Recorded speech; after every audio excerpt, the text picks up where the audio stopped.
Today I'd like to talk about the critical question. And you may wonder what the critical question is. Well, it's quite simple. It is, why should customers deal with us?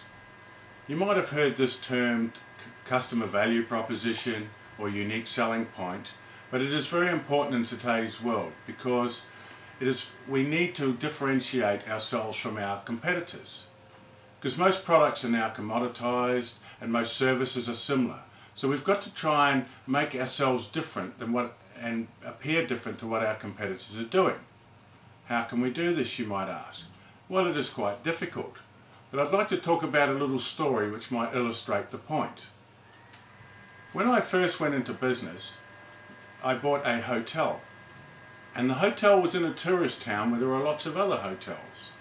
And having bought the business, I suddenly discovered that all the hotels were charging about the same price, which is a problem in itself, because the worst place you can be is in the middle, because you're neither at one end of the price spectrum or the other.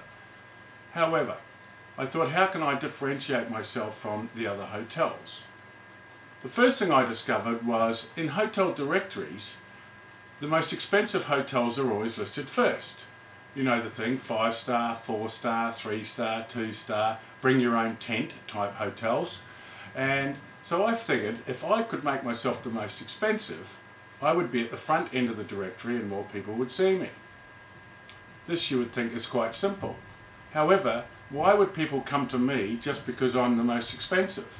I had to find other ways to differentiate myself from the hotels, other hotels in the town, and so justify the premium I was charging over them.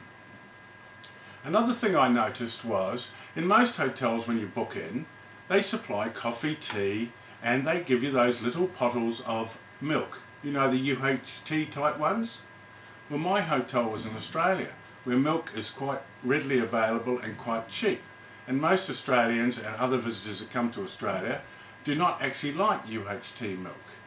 So one of the things I hit on was I would give every customer that stayed in my hotel fresh milk.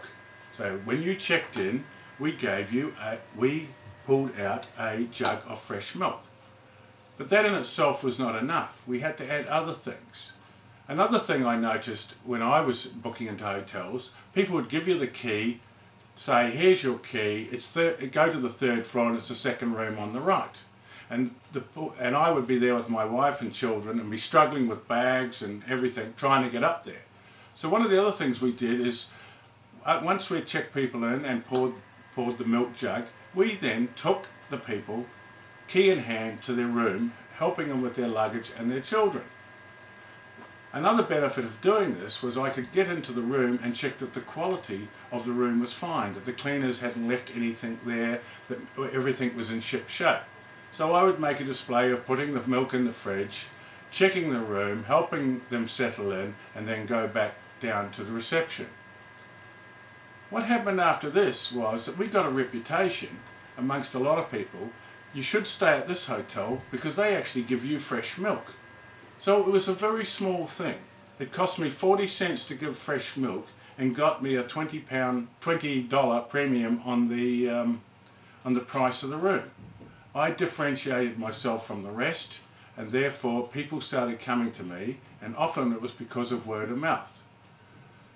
What you've got to ask yourself in your business is, what can I do to differentiate myself from my competitors?